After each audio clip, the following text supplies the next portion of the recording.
A masterful debate performance by J.D. Vance seduces Americans into thinking Trump is not a threat to the Republic, as Tim Walz stumbles over his words and utterly fails to prosecute the case against the twice impeached, convicted felon, former president.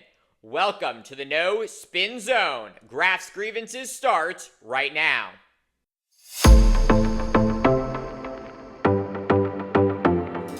The media touting the civility displayed at the one and only vice presidential debate this election cycle between the Republican Senator of Ohio, J.D. Vance, and the Democratic Governor of Minnesota, Tim Walz. The New York Times with the headline, quote, "Civility and then a clash over January 6th.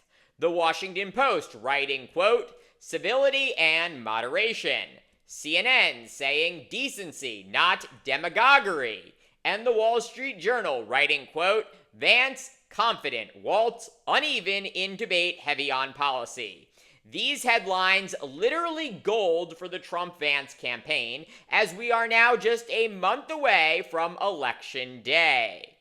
Until now, Democrats have rightly told anyone who will listen that this presidential election is unlike any other before, because the re-election of Donald Trump is an existential threat to America's republic. Trump not only tried to violently stop the peaceful transition of power after he lost the last presidential election to Joe Biden, but Trump promises to be a dictator on day one if he is re-elected in November. Yet watching the VP debate last night, you would be forgiven for thinking that Trump is a moderate Republican who oversaw the greatest economy America has ever seen. Donald Trump's economic plan is not just a plan, but it's also a record.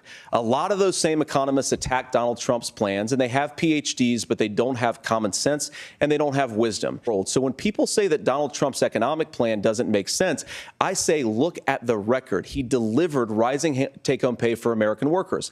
Now, Tim admirably admits that they want to undo the Trump tax cuts. But if you look at what was so different about Donald Trump's tax cuts, even from previous Republican tax cut plans, is that a lot of those resources went to giving more take-home pay to middle-class and working-class Americans. It was passed in 2017, and you saw an American economic boom unlike we've seen in a generation in this country. The problem is that what J.D. Vance is selling is not true. Under Trump, even excluding the impact of COVID, the economy created an average of 192,000 jobs a month, well below Biden's 277,000 jobs a month.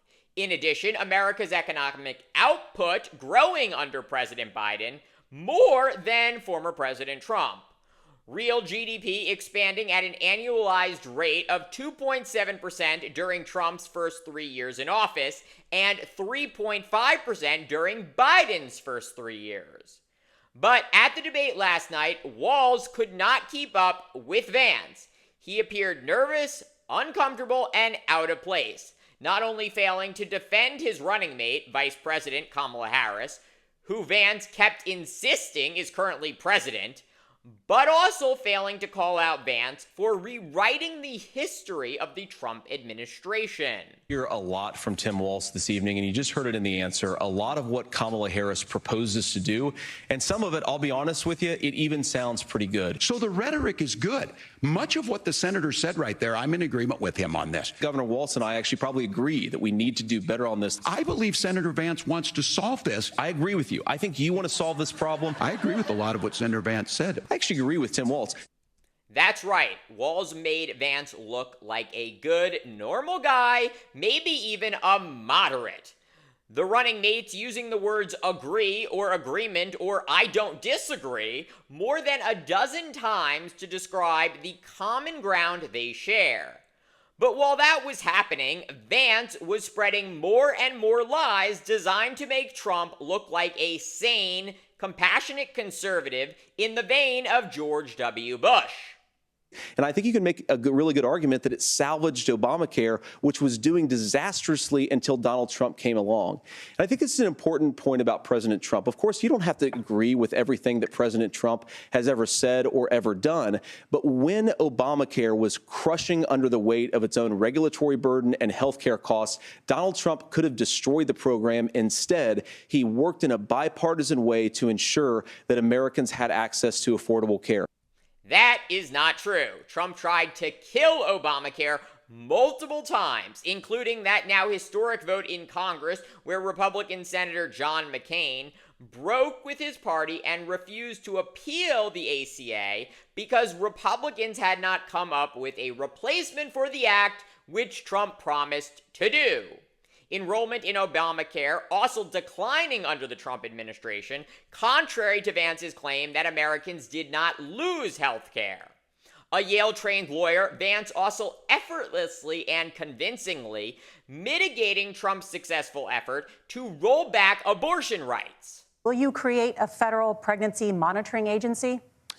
No, Nora, certainly we won't. As a Republican who proudly wants to protect innocent life in this country, who proudly wants to protect the vulnerable, is that my party, we've got to do so much better of a job at earning the American people's trust back on this issue where they frankly just don't trust us. And I think that's one of the things that Donald Trump and I are endeavoring to do.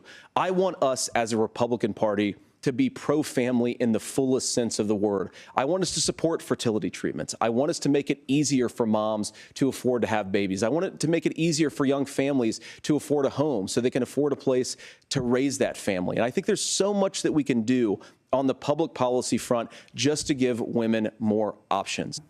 Well, Nora, first of all, I never supported a national ban. I did when I was running for Senate in 2022, talk about setting some minimum national standard. For example, we have a partial birth abortion ban in place in this country at the federal level. I don't think anybody's trying to get rid of that, or at least I hope not, though I know that Democrats have taken a very radical pro-abortion stance. Once again, Vance is not telling the truth. Vance supported a national ban on abortion while running for Senate just 2 years ago. And Project 2025, that federal policy agenda written by former Trump administration officials, calls for federal agencies to monitor and report abortions if Trump is reelected to a second term. But perhaps Vance's biggest success came with respect to his repeated effort to blame all the problems in America on undocumented immigrants, and blame Harris for those undocumented migrants being here. We have a historic immigration crisis because Kamala Harris started and said that she wanted to undo all of Donald Trump's border policies. 94 executive orders suspending deportations, decriminalizing illegal aliens, massively increasing the asylum fraud that exists in our system. That has opened the floodgates. And what it's meant is that a lot of fentanyl is coming into our country. I don't want people who are struggling with addiction to be deprived of their second chance because Kamala Harris let in fentanyl into our communities at record levels. So you've got to stop the bleeding. You've got to re-implement Donald Trump's border policies, build the wall, re-implement deportations. And that gets me to your point, Margaret, about what do we actually do? So we've got 25 million illegal aliens who are here in the country. What do we do with them? I think the first thing that we do is we start with the criminal migrants. About 1 million of those people have committed some form of crime in addition to crossing the border illegally. I think you start with deportations on those folks. The real family separation policy in this country is unfortunately Kamala Harris's wide open southern border. And I'd ask my fellow Americans to remember when she came into office, she said she was going to do this. Real leadership would be saying, you know what, I screwed up. We're going to go back to Donald Trump's border policies. I wish that she would do that. It would be good for all of us. You have got housing that is totally unaffordable because we brought in millions of illegal immigrants to compete with Americans for scarce homes. The southern border is not open. The vice president is not letting fentanyl flood into this country. Illegal and legal migrants have been found to commit less crime than native-born Americans, and the number of migrants illegally crossing into the United States through Mexico has plummeted more than 40% since President Biden clamped down on asylum in June. Daily crossings have now fallen below 2,400, the lowest level since January 2020, before President Biden took office. Furthermore, unlike what Vance said, there is zero evidence that illegal immigration is in any way responsible for driving up housing prices. Vance also employing more disinformation with respect to energy policy. A lot of people are justifiably worried about all these crazy weather patterns. I think it's important for us, first of all, to say Donald Trump and I support clean air, clean water. We want the environment to be cleaner and safer. But one of the things that I've noticed some of our Democratic friends talking a lot about is a concern about carbon emissions, this idea that carbon emissions drives all of the climate change. Well, let's just say that's true, just for the sake of argument, so we're not arguing about weird science. Let's just say that's true. Well, if you believe that, what would you want to do? The answer is that you'd want to reshore as much American manufacturing as possible, and you'd want to produce as much energy as possible in the United States of America, because we're the cleanest economy in the entire world. What have Kamala Harris's policies actually led to? More energy production in China, more manufacturing overseas, more doing business in some of the dirtiest parts of the entire world. So if we actually care about getting cleaner air and cleaner water, the best thing to do is to double down and invest in American workers and the American people. And unfortunately, Kamala Harris has done exactly the opposite. First, thanks to President Biden, the United States is now the largest crude oil producer in the world, pumping out nearly 13 million barrels on average every day, an all-time record. Biden approving more permits for oil and gas drilling on public land than Trump. In addition, under President Biden, domestic manufacturing is booming, while during the Trump administration, domestic manufacturing was stagnant. But why would Vance or Walz let facts get in the way of the revisionist history Vance wants to write? And yes, I am being hard on Walz, but he knows he's not a good debater. That is what he reportedly told Harris during his vetting process for VP. But all was not lost for the former high school teacher. During the final portion of the debate, Walz skewered Trump and Vance with respect to January 6th after Vance comically said there was a peaceful transfer of power after Trump lost 4 years ago. And he lost this election, and he said he didn't. 140 police officers were beaten at the Capitol that day, some with the American flag, several later died. And it wasn't just in there.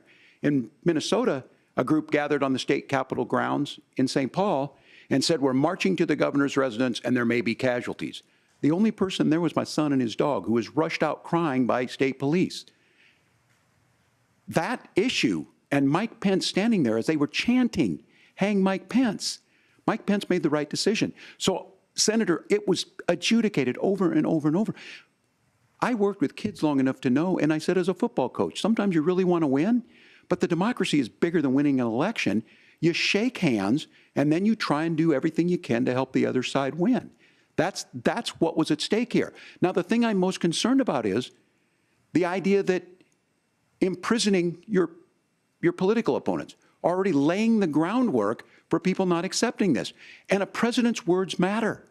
A president's words matter. People hear that. So I think this issue of settling our differences at the ballot box, shaking hands when we lose, being honest about it, but to deny what happened on January 6th, the first time in American history that a president or anyone tried to overturn a fair election and the peaceful transfer of power. And here we are 4 years later in the same boat. I will tell you this, that when this is over, we need to shake hands this election, and the winner needs to be the winner. This has got to stop. It's tearing our country apart. Yeah, well, look, Tim, first of all, it's really rich for Democratic leaders to say that Donald Trump is a unique threat to democracy when he peacefully gave over power on January the 20th, as we have done for 250 years in this country. Did he lose the 2020 election? Tim, I'm focused on the future. Did Kamala Harris censor Americans from speaking their mind in the wake of the 2020 COVID situation? That is a damning non-answer. He lost the election. This is not a debate. It's not anything anywhere other than in Donald Trump's world. Because look, when Mike Pence made that decision to certify that election, that's why Mike Pence isn't on this stage. What I'm concerned about is, where is the firewall with Donald Trump? Where is the firewall if he knows he could do anything, including taking an election and his vice president's not going to stand to it. That's what we're asking you, America. Will you stand up? Will you keep your oath of office, even if the president doesn't? And I think Kamala Harris would agree. She wouldn't have picked me if she didn't think I would do that, because of course that's what we would do. So America, I think you've got a really clear choice on this election of who's going to honor that democracy and who's going to honor Donald Trump. Unfortunately, that moment came very late in the night after Walz let Vance recast Trump and himself as reasonable people, not trying to become dictators for life, take away your freedoms, or control how you live, but simply fighting to protect you against dangerous migrants taking your jobs, eating your pets, and generating rampant violent crime. Those were the lies Walz needed to debunk forcefully, yet struggled to do so. Instead, Walz appeared focused on finding common ground with his opponent. And sure, historians will tell you VP debates do not influence voters, but any forum in which Trump and Vance come across as seemingly less extreme is a big win for them. And that is what happened at the VP debate, which likely will be the last debate before Americans vote in November's election. Thank you for watching Graph's Grievances. Let me know what you think. Please like, subscribe, share, and join me in the next one.